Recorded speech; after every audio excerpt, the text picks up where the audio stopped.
What's more valuable, $500,000 in cash or a meal seasoned with the wisdom of a luminary? This is the tantalizing question that sparked the birth of a groundbreaking show, Lunch with the Luminary. Thank you so much for joining this episode of Lunch with a Luminary. Christan Willis is an Atlanta-based personal chef and a TV personality. She's got global reach, and you may have seen her in a few appearances. She's done the Food Network's Cooks vs. Cons and Netflix's Pressure Cooker. She operates Christan Willis LLC as an in-home private chef service. And I might leverage her services because she's really good at what she does. Whether she's providing the culinary delights for at-home dinner party or leading a private cooking class, Christan is making her mark in a male-dominated food industry. But today, we're gonna talk about her nuggets of wisdom that she has learned along the way. Thank you. Thanks for joining, Christan. Thank you for that. That was amazing. Absolutely. We're lucky to have you. Oh, no, this is such an honor to be here, just to share my story, to get to know you. I'm super excited. Absolutely. Yeah. So now, did you start like we all started, where you had like the little kitchen that you got at 3 years old? That's actually so funny. My mom will always remind me about like my little easy bake oven. I loved the easy bake oven. And that was, I don't know what I was doing with that thing. I was not sharing with it, basically. I know. It was so little. It was like a little brownie packet and a little light bulb. Exactly, but it got the job done. It sure did. Okay, so mom started you out. I'll give mom credit. My mom, wow, interesting enough, my mom is one of those home cooks that's like, I can make this in 10 minutes, so get out the kitchen. Oh, wow. So she's like, and she likes to rush everything. So I remember being so like, just interested by like kitchen, like the food. I wanted to like stir. Yeah. And she would always tell me no. She's like, no, get out of here. Or she'll be like, sit on the ground and just pretend you're stirring or cooking. My mother leaves ingredients out. Yeah. I'm like, oh, teach me how to make your thing. And every time she shows me, she'll leave out an ingredient. Oh, okay. Maybe you're teaching us something in another way. I don't know. Maybe. And you're like, what's up with that? And I think it's because my mom said no so much. I was like so rebellious as a kid. I was like, I'm gonna do it anyway. Okay, so then I'm gonna go home and I'm gonna say, get bad grades. Just get bad grades. Get bad grades. Yeah, exactly. Maybe they'll don't take my advice. Maybe they'll do the opposite. Maybe. Oh gosh, no, we don't want that. And so like literally my parents would go like to work, and so I would come home from school, and I was like so young, I couldn't even like reach the countertops. That's funny. So I'd take my little stool and I would like prop myself up, reach the cereal. How old are you? I think I was like probably 5. Wow. 5, going into 6 Making or something quiche? like that. It was grilled cheese in a toaster. Close enough. And that was like so funny because like I would do these different like grilled cheese combinations, and I would give it to my dad and be like, okay, so is that good? Is that good? Do you like that? That's hilarious. And I would put pickles on it, just random stuff, just to see what he would say. Right. And he would always say it was good. So I was like, I'm doing something. That's awesome. So how did you go from, hey, this is fun, I'm really good at it, to actually knowing that I it wanted was, to do it? Or did you? Maybe you did something else? I never wanted to cook. I just loved to do it for myself, and I was always so hungry, and being an athlete, you know, like we're just constantly eating. So I was just like that as a kid. And then, so I worked in restaurants with my dad at 15, and that was just for a quick paycheck. You know, he brought me in, he was like, Christan, she could be a great hostess. She's great with people. You know, she could just, just work her way around.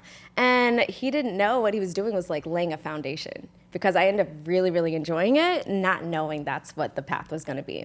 Because I was studying journalism. Need two parents. So mom is telling you get out of the kitchen. And Dad is dad's telling you embracing come into the kitchen. And now we have the wonderful Chef Christan that we have. Hello, blossomed. Yeah, so it was very interesting. So I was always just doing that on the side, but I was completely locked into journalism. Like I thought that was really going to be my lane. Okay. And then Now, it wasn't. Prints. Broadcast and print. Okay. So I was my college editor for my school paper. And I started writing about food in the lifestyle section. And I was like, oh, I kind of really like this, because I know so much already. Yeah. And then I kind of was just like, I'm at a fork in the road. I'm like, what do I do? Do I really pursue this? And there was a moment where it wasn't challenging enough. It was, anytime it's like autopilot, you're just like going through the motions, and I recognize that in college. Yeah. So I pivot. I always say that if you have multiple interests and you reach a fork in the road and you ask yourself which one, do both. Do both. So the funny thing is, career trajectory sounds very similar because I studied journalism. Did you? Before, yeah, broadcast journalism before going into business. My Okay. career ended up being in business. But here we are sitting at the table talking about lunch with the I Luminary. think everyone should go into business. Everyone should at least have that, because I wish I had that. Really? Yes. Now, why? What was it that in your journey that made you feel like I should have kind of Honestly, delved like the moment when I started my business, I'll just fast forward a little bit, Mm-hmm. I didn't know what to do. You know, and I feel like if I would have had a little bit of a business like background or education about it, like how to, you know, just really market myself, get the ball rolling, like on the back end of things, I think I would have been on a different playing field. But I was so opposite. I was like, I never want to own my own business. Really? I never wanted to do it, and I'm finding myself in this lane, and it's so natural though, so I don't feel like I'm working hard to like chip at it. So what, talk to us about how you went from, dabbling in culinary, having full-time jobs, to actually saying, Yes. I want to be an entrepreneur. Okay, so college, right? So I decided to go to culinary school. Super young, I'm like 21, 22, and I'm just like, all right, we're gonna just do this. Because I was already working in restaurants, the curriculum that I was given was, okay, I already know a little bit. Right. You guys are just gonna teach me like the French technique and like obviously the educational standpoint on it, and then give me some skills that I didn't have in the kitchen already. And breeze through that, love it. And I'm just like having so much fun. I go to Disney for my externship. So you can either work in restaurants, but Disney was the one that was actually paying, because they don't pay college kids to do an internship or externship. Okay. So because I was already working in restaurants, I took a pay cut to work for Disney. And that was a very interesting experience because I walked in and it's a resort. So I've never done high volume. I've done restaurants where we do like 200 covers, but nothing like 1,400 people for lunch. Right. But what type of cuisine? Because when I think Disney and our family vacations, I think service. burgers, Yeah. fries. Okay. And then so they have the restaurants. So there's this one called the Polynesian Resort and then the Grand Floridian Resort. Right. And so walking into there, they just threw me in the bottom of the bottom. I had a prep shift at 4 a.m. And I was like, okay, well, if this is all they're going to give me, I'm going to do this for a little bit. So that's like cut up all the tomatoes. Cut the fruit. Okay, that's what I give my kids to do. Yeah, Okay. All the basics. Go in the dish pit. So they really Your started. mother prepared you for this. She was probably like, okay, you're going to regret it at some point. But I ended up working my way around because I said, if I'm going to do this, I'm going to do it 110%. So not only am I going to work in one restaurant, I'm going to work in all of the restaurants at the Polynesian Resort. Okay. Yes. So I want to hear how you did this. Absolutely. So I just go to chef. I'm like, okay, prep shift. I did it for like, I don't know, 3 weeks. I was like, okay, what else is there? He's okay. You want to work breakfast? I was like, yeah. Mickey waffles. I am like Mickey waffles, one station, flipping, serving them. And that was like, it was such a fast-paced thing. I've never done that before, and I was so tired of it. I was like, this is hard. This is really hard. a lot of waffles. You're a machine. Like, you don't even think. You're just going through the motions. Right. So I did that, and I'm like, okay, what's dinner service like? I do dinner service. We're doing 1,700 covers for dinner. So on the hot piping grill, I'm working different stations, saute, and they have like this big wok station. So I'm learning like different cuisines as I'm doing it. So I do that for a little bit. Because Disney entertains international visitors, so you're learning all types. Yeah, all types of food. Okay, yes, and got it. each resort is catered to a different type of like theme. Palette, almost. right. Yeah. Then I was like, Grand Floridian, what's that about? So there's this one restaurant called Citricos, and that's like more contemporary. I was like, I like that. That's the lane that I want to be in. Okay. So that's when I was like, okay, if I can do that. There's another one called Victoria and Albert's, and they only serve 70 people. So that's very coveted in Disney in Orlando to get that reservation. So they are garnishing, they are oiling, salting every little like finite tweezer thing. And I was like, I like that. And so that's where you learned plating? Learn plating, just learn about different types of food. Like Wagyu was very popular at that time. So I said to myself, well, if I can do Disney and I can come back to Atlanta, I can work at any restaurant, because that was insane. It was intense and it was hard. Yeah. But also I could have said, I did it and I don't like it. So I decided, I was like, well, I kind of don't really have a choice anymore. I'm already loving it so much. So jump back into restaurants. A restaurateur, his name is Ford Fry. Reached out to him and I was like, super green, I just want to cook. Where can you place me? So he places me into St. Cecilia and I work saute. Yeah. And saute, you have to be fast, quick on your feet. And I was like, oh, I'm a big shot. Like, I'm coming in here, you know, like, I don't feel intimidated. But I honestly, I learned so much because it wasn't what I thought it was. Just because I felt like I had experience, I had no idea. What a lesson. So what did that tell you about yourself? Humble myself. Humble myself, because so many times when we're young, we think we know it all. And, you know, that happened to me. And what I really learned was to slow down and to learn from other people. What skills can I take? So I was already kind of in that mindset, but really kind of like, okay, well, I don't know how to make pasta the way you make pasta. Teach me. Teach me the recipe. So it was good. It was good. It was a lot of back and forth, drama. You know, you just get all the toxic environment feels. But I would say, like, it's not for the weak. And there aren't a lot of women back then. Now there are. But back then it was tough. It was very tough to get placed. Yes. Yeah. And it's interesting how industries morph as far as representation, because, you know, historically thinking the woman belongs in the kitchen and the female should be cooking. And I'm just saying, if you look along the historical lineage, and then the industry, once it becomes monetized and becomes, all of a sudden becomes male dominated. It's just it's crazy how that situation flipped, because really women are better at multitasking than men.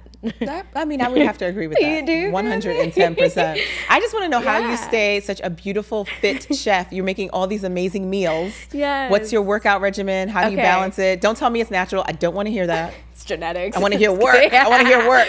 No, seriously. I remember my first day at culinary school, they're giving us our like aprons and our like all of our chef stuff, and I was like, hey, do you have like an extra small? She's like, no, but you'll grow into this medium. And I looked at her, I was like, oh, no, you don't know me. That's what I would have said, yes, I will. I'll take it. No, I'm kidding. I was like, nah. I already knew at that age. I was like, nah, I'm not. I'm just going to work out. You know what I mean? But I love to eat. But I've always worked out, like, in sports, cheerleading, like, for my entire life. So now there's some lady somewhere taking credit. Like, it's because I said that purposely. So she's like, stay on target. No, she's like, here, take this. Pretty much. So I still want to know, because this is great, like how you've gone along this journey. When was it, or what was it that, you know, helped you say, you said you didn't have the business background. Did not. So what was it that kind of flipped that switch to say, I need to do this by myself? Honestly, so after I decided, okay, restaurants, I wasn't going to move up as fast as I wanted to. So I reached out to a personal chef service, and I told them, like, I have restaurant background, but I don't have like residential private chef background. I would love to kind of jump onto your team. Lifelong learner you are. Yes. Okay. And so they hired me. And when I say like the doors open for like creativity, because it's my menu, it's my show, and I get to greet people in their own homes and create these beautiful dinner parties, I was like, this is my lane. I love this. So I learned so much from them, and what I noticed from her business style with her team of her people, they were taking credit for a lot of my work. So like, she's like, hey, Christan, every time you cook for a family, make sure you take pictures and videos and send it to me. And I was like, okay, sure. All the chefs are doing it, so I'm doing it too. And then it was like, my clients would always talk to me like, hush hush about like prices and stuff like that. I'm like overhearing things. I'm like, wow, you guys pay a lot, but I'm only getting paid hourly. And I started doing the math, and I was like, she's making so much money off me, and I'm doing receipts, grocery shopping, everything, and just submitting. So I was like, oh, so this is her formula. And I remember just, hey, you know, I would like to take 2 weeks. You know, me and my ex at the time were going to go do a bride's magazine shoot. And I worked so much for her. She said, no, we don't have anybody to cover you. And I was like, wow, I'm putting this in 3 months in advance. Wait, you gave a PTO request 3 months in advance? Yes, and it was shot down. And now I just have to, on behalf of employers, was it a designated busy period? I think it was like during the summer. So in restaurants and food, like summer is very chill. And plus we're not really in the restaurant. So there was nothing, no holidays. There was nothing that was apparent as a reason for denying the request. So I wasn't sure if it was just because she didn't have another chef to replace me. 3 months ahead of time? Something was weird. And, you know, I just got on the phone one day and I was like, you know what? I've never said this. And I was like, I quit. And she's like, well, you better not file unemployment. I was like, don't worry, I won't. Wow. I'm going to do something better than that. I will do something better than that. But it was very interesting because it literally like put me into like a door where I was just like, okay, I'm stuck. Like, what do I do? So it's not like I was forced to quit, but it was just like my natural reaction. It was a catalyst. Yes. It was the last oomph that you needed to make a decision that you were probably contemplating for a while. So what did that, I just want to pause on that because I think there's a lesson in that too. Yeah. What did that teach you as a leader yourself of other employees or team members? You know, to know your value, to know your worth. And I'm big on partnerships with people and understanding their strengths, what they do really well to work with me, to aid me, but I would never hold anyone like hostage in that way or just have so much control over an employee. So I feel like that's what I took from it because you really want your employees to blossom because that's how you have retention with your employees. Absolutely. And I talk to my team members even when I'm screening for hiring and I say, look, our business is to grow and scale businesses. Yeah. And very often the people who do well are the ones who are entrepreneurial. Like they have that spark. Yes. The only thing I ask is that while you're an employee, that you're committed, that you're focused. And if at any point you've decided, you know, I think I want to go out on my own, just be upfront with me and we'll work on the transition plan. I want you to be another success story. I'll support you. So I think it's a lot around just the communication and transparency because nobody wants to feel like you're stealing from them time-wise or effort-wise. Exactly. So I love that's something you're infusing. And I never, like, I didn't grow up that way. So I would, like I said, being a rebel in the kitchen and, you know, even in my family. A rebel in the kitchen. That's like its own little I moniker. know. Should that be a series? A rebel in the kitchen. I know. Let's write that down. Yeah. Okay. So I have always like created my own lane. So the moment where you're just like, you're not going to let me flourish, let me go over here. So that's just kind of how I did it. But I really had to learn the business just by observing. Okay.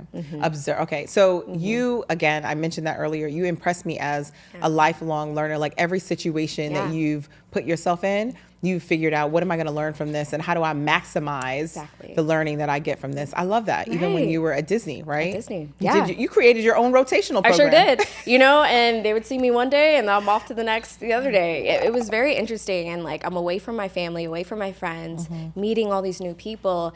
But I mean, when you're just like a sponge and you're just in an environment, like I've just learned to like, okay, this is what I have. How can I make the best out of it? You know, because I really want to take something with me. So how did you transition to becoming this amazing, you know, private chef, you know, in your own right, and then being the superstar in, you know, public media with the competitions? Yeah. How did that happen? So that was really cool because I was so used to just cooking for families. And I was like, wow, this is really great. And I obviously grew up watching Food Network, but never really thought that was like something I wanted to do. But posting on social media, this is the power of that. And back then it was like 2017, I'm hot. Like there aren't a lot of private chefs in Atlanta. Personal chefs, caterers, yes, but private chefs that work with families for like 4 or 5 years. You were ahead of your time. Ahead of my time. That you are. Ahead of my time. But I was really enjoying it. So I'm posting so much food and people are hiring me. Like I said, never had to really market it like, hey, accepting new clients. It was really, I'd let my work speak for itself. Now, I will tell you, there will be a lot of jealous viewers hearing that out of your mouth because no, it's one of the top things that I hear entrepreneurs say. They say, you know, I've got a great product, I've got a great service, I just need a celebrity endorser, or I just need to find a way to get the word out. But you're saying word of mouth was word of mouth. Yes. Excellent. And I believe you asked me a question yesterday about how do I scale my business, and it was really my network. So the network helped me obviously meet and greet different people, but also gave me a chance and an outlet to kind of talk about my business, show my business. Okay, boom, I have a referral for you, and that's still happening to this day. So you have never said, hey, slots available. Never. Let me know. Never. And I think what people are seeing are these great dinner parties, you know, that I'm putting on, or even if it is TV. Okay, this is another opportunity, but everything is centered around food. But I did get to a point where that was fun, and then social media started taking off, and then casting producers would, you know, kind of scout on social media. Right. So that's how I got picked up. Okay, and what was the first competition? The first competition was Cooks versus Cons. Okay. I was so ready for this. They flew me out to Jersey, and I remember being like so nervous because I was like, oh my gosh, what am I gonna make? I'm not really sure. Are they gonna like this? And also like the way I cook, I just infuse different like cultures. So not only is it Mediterranean, it could have like a little bit of Asian spice into it. So a little tzatziki with a little Asian So I wasn't sure if they were going to really like me because I Right. didn't have like, oh, Chef Christan, she's a Southern style chef. Like I didn't walk in like that. Right. I walked in like, no, this is my food on the plate. And my judges were, Alex Scornishelli, Jet Tila, and I forgot the third one. And I made this beautiful pork chop, amazing like mango chutney. I remember kind of hearing some backlash about it, but I was like, no, this is about to be fire because I know this is good. I made this before. They ended up picking a apple pot pie with a apple salad for the winner. And I was like, you got to be kidding me, because I know I came with bold flavors. I came with the mango chutney. And they didn't get it. Okay. And I was like, okay, there's a lot to this producing that Right. I didn't know. Now, And, what did you learn? What did you not take into consideration that you know now? So TV, it's all about marketing and who they think would represent a win. Even though you can, obviously, like it's unscripted, so anything can happen. Like cards are on the table. Right. But sometimes for shows, what I'm noticing is producers have an idea of who they want to win. You just have to execute it. You know, so if you don't execute it, anything can happen. You know, somebody else could take your spot. Right. So not to say that I was meant to win that one, maybe I wasn't, but it was just such a learning curve because it was like 30 minutes on the clock, ready to go. Right. I'm running. I'm cooking so fast, probably the fastest I've ever cooked. I'm team mom. I'm going back to your mother's lessons where you were like, her thing was that she just wanted to get it done and get it done fast. She infused that, even though you had to sit down and you weren't able to touch anything. I was like, sprint, almost fell. I love it. Yeah, but I mean, it really was like, that was the stepping stone for me. Okay. That was. And then it was like addictive. I was like, I want to do another one. So you sought out the next one? No, still Okay. I went back to cooking. You know, I'm doing my dinner parties, traveling. Casting producer reaches out again. So now I'm doing auditions. And now you're in the circuit. Okay. Just doing like casting audition tapes. You know what? It might not work out for me, or I might get to like the third round and they're like, oh, pick somebody else next time. We'll keep you in mind. But the ones that hit, I'm like, okay, here's another opportunity. So what was the next one? So the next one actually was the Today Show. Oh. It wasn't a competition. It was the Today Show. So, That's a biggie. so I go on the Today Show. It's like 2019. We're doing football food. Carson Daly is on like live with me, and we're doing football food. He's like, all right. The producer is like, okay, Christan, people don't really make it. You got like 3 minutes to go through your whole recipe. So food's lined up. I'm like, Is that when like you have all the things and then all of a sudden you come out with yeah. It's TV magic, yes. Yeah. But I mean, it makes for great TV because you just keep going. Right. So I remember doing like 2 different really cool things, like tachos, and then I made this like, I think it was like brisket tacos or something. Carson Daly's drinking a beer. Like I'm having so much fun on camera. I literally ran through in 3 minutes, finished my whole segment. I was like, oh, I'm made for this. I could do this. So now I'm going to go to the business side of that. So I have a lot of folks in the community, Business Boost Society. Yes.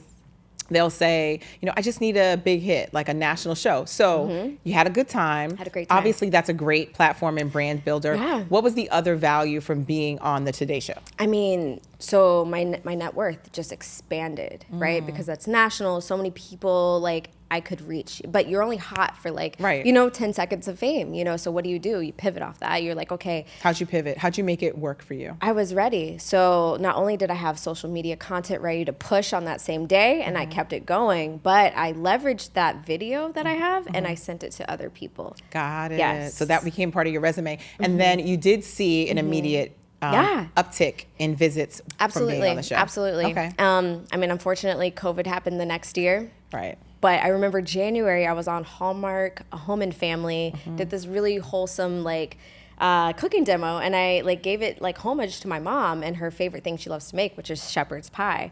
So I remember doing that in January. In February, March, it was just like shut down. Yeah. So when that shut down, the TV stuff stopped, obviously, but also my business stopped. So I was like, wow. But why? We were all home eating shepherd's pie, and I was ordering these lobster things. Everything I saw on TV, I was like, guys, we're gonna have a crab boil. I put paper all on the dining room table. People were getting creative. We got tired of the PB&J. I know, right?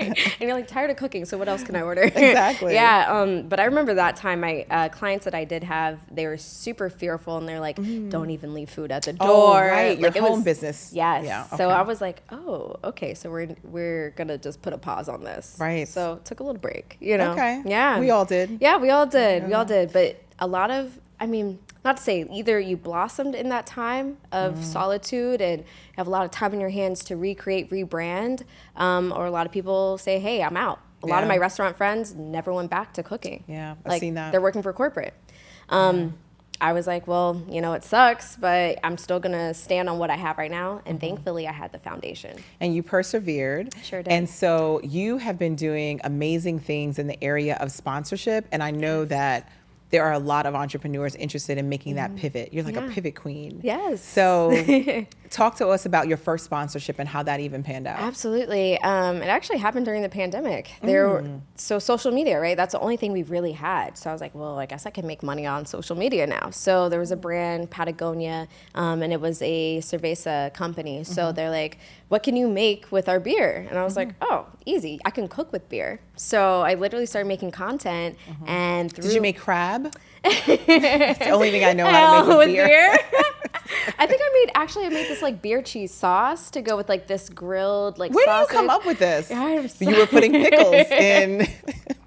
It's just all in here. You know what I mean? It's Yes. like when you walk up to a trainer and they're like, do this, do that. And you're like, how do you know? Right. Okay. They can that's just come good. up on the fly. So that was my first opportunity, like really diving into social media content creation and videos. And I was like, okay, this is interesting. Like people are liking this. Paying We can do this. attention. We Yeah. can actually monetize on this. Love Okay, it. great. So that's also before like brand deals were starting getting popular or at the rise of them. So that was really cool. So you were at the beginning. Now, Yeah. did that represent, because one of the things with scaling is doing more with less. Yes. And, you know, getting to the point where, yes, your business is growing, you've got the growth, but really scaling allows you to separate yourself from the business, Sure right? does. Sure Ask does. yourself questions on who your leadership team should consist of and, you know, how does the business operate without you? Oh, with right. what you do, Right. it's very personalized. Personal is in the name. Listen, and there are so many times where I've had chefs walk into my client's house and I'm like, okay, cool, let's give this a shot because I need to do other things. And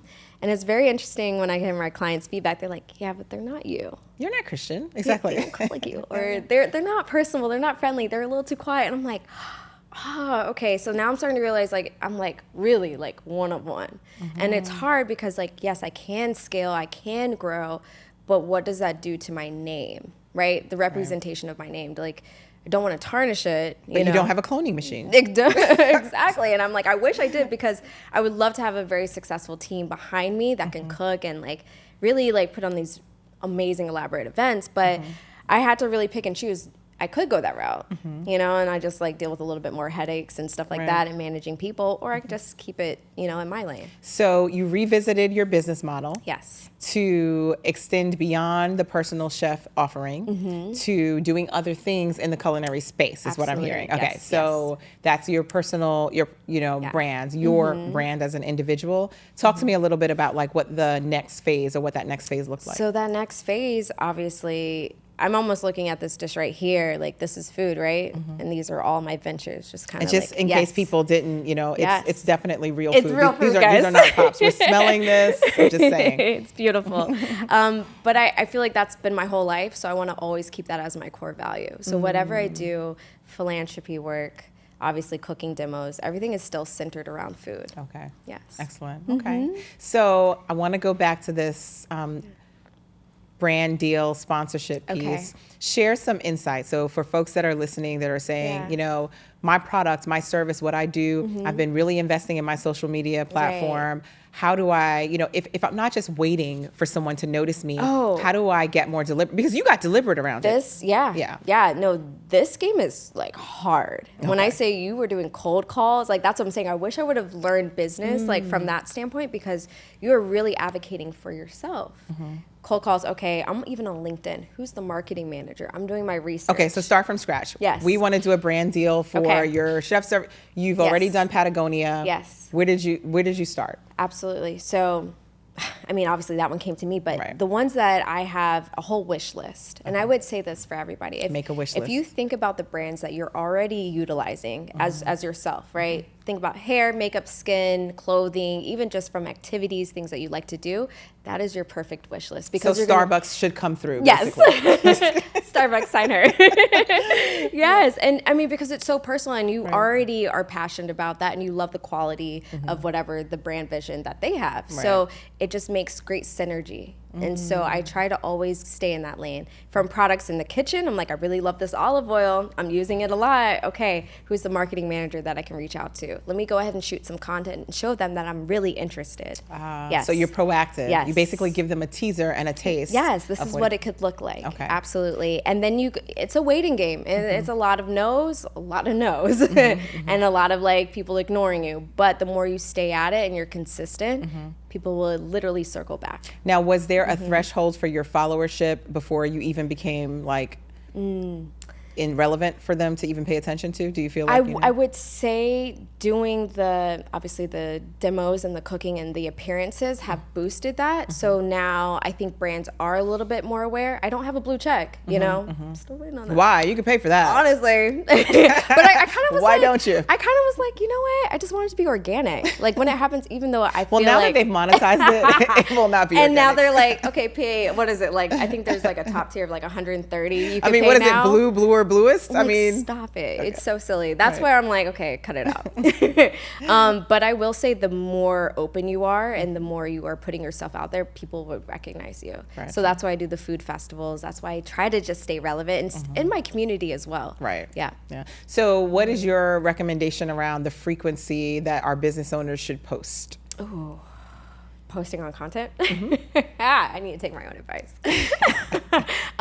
Okay, well, I will say this, like, if you're not loving it, and I know people can auto post, but if you're not loving it, people can feel that. Have you ever like seen a video? I know that. And you're like, people are just putting this out there just to kind of get it done. But if you have to tell a story. Right. And that's also something I'm learning too. So, I mean, at least 2 reels. Few carousels a week. I mean, I need to really take my advice on this one. Like at least 4 times. I get it. I'm like a start and stop. Yeah, like really, really, really excited and then nothing. No, same. I take personal breaks too. Right. But what I do know is like through my stories, like I still like to keep people engaged. I'm at the gym. I'm at the track today. I'm traveling. Hey, I'm just relaxing or I'm cooking. Right. So I try to keep my followers still like, they still know what I'm doing. Right. Yeah. I like your balance between cooking and working out. Yeah. Again, on theme. Yeah. So that works out. So what is next for Christan? Yes. I mean, honestly, my story and just like perseverance, not giving up, also having resiliency, 100%. And I think it's also like something like I'm never really satisfied, but I am very, very happy that I stuck with, my passion and what my love is. That's that entrepreneurial bug. Yes. I just tell people it's just this urgency and this push that you can't move it. It's just there and you just have to live it. And I talk to some of my friends and I'm like, you should do this, you should do that. And then they don't really do it. I'm like, oh, okay. We just think differently. If there's one thing that I have learned, I could talk to someone and then in my head I'm like, and I think of all these different ideas. If they don't have the oomph, if they don't have that entrepreneurial, they don't see it. It doesn't matter. Yeah, you have to actually like be a visionary to be an entrepreneur as well. And you have to have enough energy and passion behind it to execute. Yes. Because there are a lot of visionaries and it stays on a piece of paper or in their heads. Oh, yeah. Right? Oh, yeah. So. I mean, I'm a firm believer. If it's here, it's on my phone, then I'm writing it down. Like I'm old school with it. And then I backwards plan into a plan. If I want it done on this date, what do I have to do? Yeah. Yep. So we are kindred And spirits then I'm there. also like a checklist person. So I'm like, okay, I didn't do that last year, but this year we're gonna work on it. So for years, do you do vision boards? Not really. Okay, so you should do vision boards. So you do it with the checklist, but I like to put the visual. So I used to put vision boards together, and I would be disappointed if at the end of the calendar year I didn't meet it. But then I would save the vision boards. See? So then I went backwards, and I'm like, oh my gosh, that house that I put 3 years ago, I have now. It wasn't on last year. So sometimes I always say it's not always in our time, it's in God's time. And he's on a different time schedule, Exactly. So you never know. And that's beautiful about timing. And, God could also be like, okay, but you need to put your plan into action. So for me to know that, like if I'm constantly working on it, it might not happen now, but eventually it might happen. you know? Yeah. Or it might happen in a way that it was so unexpected that I didn't realize. Right. Or bigger than you thought. Bigger than I thought. Like Chopped. Yeah. Like Chopped Champion. So yes. What's the next big thing that you are working on now? So right now, working on a lot of content. So I cook for, some really great clients under the brand Peloton. And we are working on content series, but also— Are they eating on their bikes? No. I've eaten on my bike, just for the record. Shout out. I've also used it as a coat rack, but I still love Peloton. No, but it's really great because I'm like my client Alex, like I see him speak life into like when he's on camera, even just like the people that post about him. And I'm like, wow, I'm really? actually— So did you just do that to me? Did you just? So Alex, I was working with Alex, like the Alex, like Peloton Alex. Oh my gosh. Okay. And so it's wild to kind of see this full circle because I'm like, I'm actually fueling his body so he could be great. But in return, I'm being great as well. So it's like really, really cool to see that. I'm hearing like Lion King, Circle of Life. No, seriously. So really just, I think elevating my brand just to another level is this year. Cookbook in the works. Really? Yes. Okay, you have to come back with the cookbook. Yes. Cookbook Actually, we have to do that one in the kitchen. Okay. We can do it in I my would kitchen. love that. I have a really nice kitchen that I don't use. Oh, come on. We'll bring the camera set up and Exactly. everything. We'll The do the whole lights, that'll be thing. beautiful. Yes, 100%. But still continue on with like the brands and the endorsements that I really would like to obtain. I love that. Next big goal. I will speak it. I would love to host my own show. So constantly working on hosting and working on my voice and, just my storyline. Right. Yeah. I love that despite the fact that you have gotten to such levels of success, you are constantly honing your craft and challenging yourself to do something different. That is a really common thread with the Luminary conversations. Yes. Yeah. And it's tough because even just understanding the word luminary, I'm just like, how did I get here? Like, how did I get here? But it just goes to show, like, I would love to be, always advocating for other women just to kind of like, if I didn't have it trailblaze for me, let me trailblaze this for you. Hopefully you can take some of my skills and my knowledge and just, I think it's a beautiful thing, community, and just building each other up because I don't see that. And I didn't have that, and I wish I did. So you have to join Business Boost Society, the community, because you get all of that, and you'll see it. Business Boost Society, yes. I ask everyone this question. So in the book, Give Me a Boost, we talk about revenue diversification, so that the COVID-type situations, pandemics, disruption, you're ready, right? Yeah. And so when you're wholly dependent on one type of revenue, it's a risk for your business. So I talk about the 4 C's. So I'm going to go through each of those 4 C's, and you tell me if that's part of where you get your revenue. Okay. So the first one is easy: individual customers. Yes. Okay. The second one is corporations. Ooh, yes. Okay, you have corporate clients, obviously, with the sponsorships. The third area is collaborations and alliances. Sometimes. Or channel partners. I want to say sometimes because everyone can't make money together, but you have to be so aligned to say, let's tackle this, this job together. Yes. So I would say yes and no. Okay, so a little bit, but you could do more. Right, I could do more. I would love to do more collaborations, but also, when it comes to just like building each other up and like, hey, let's tackle this together, I would love to. I love that. Yeah. And then the last one, contracts, as in government contracts. Ooh. Government contracts, not too much government, but when I think about like food scarcity and when I think about how the food that I ate growing up in public schools, there is a lane for that I would love to have a great government contract with. So we need to talk about food deserts and access to food equity and things of the like. Especially in the South. Good. 100%. There's a huge need. And as an Atlanta-based entrepreneur, there's even more opportunity for us to manage that and take advantage of that. Good. Absolutely. Yes. So we can dig in. Okay. Let's dig in and eat. And usually what I do is I take advantage of the fact that you're eating. Oh, and so I love. I think my birthday's next week. Oh my gosh. And so I'm thinking you should come over. Okay. We can hang out, you can cook, and we could just have a good time. I would love to do that. Do you want to invite some girlfriends or? Yeah, invite some girlfriends. But mainly I just want food and I want leftovers. Yes. So we can work on that. What goes great with food? Drinks.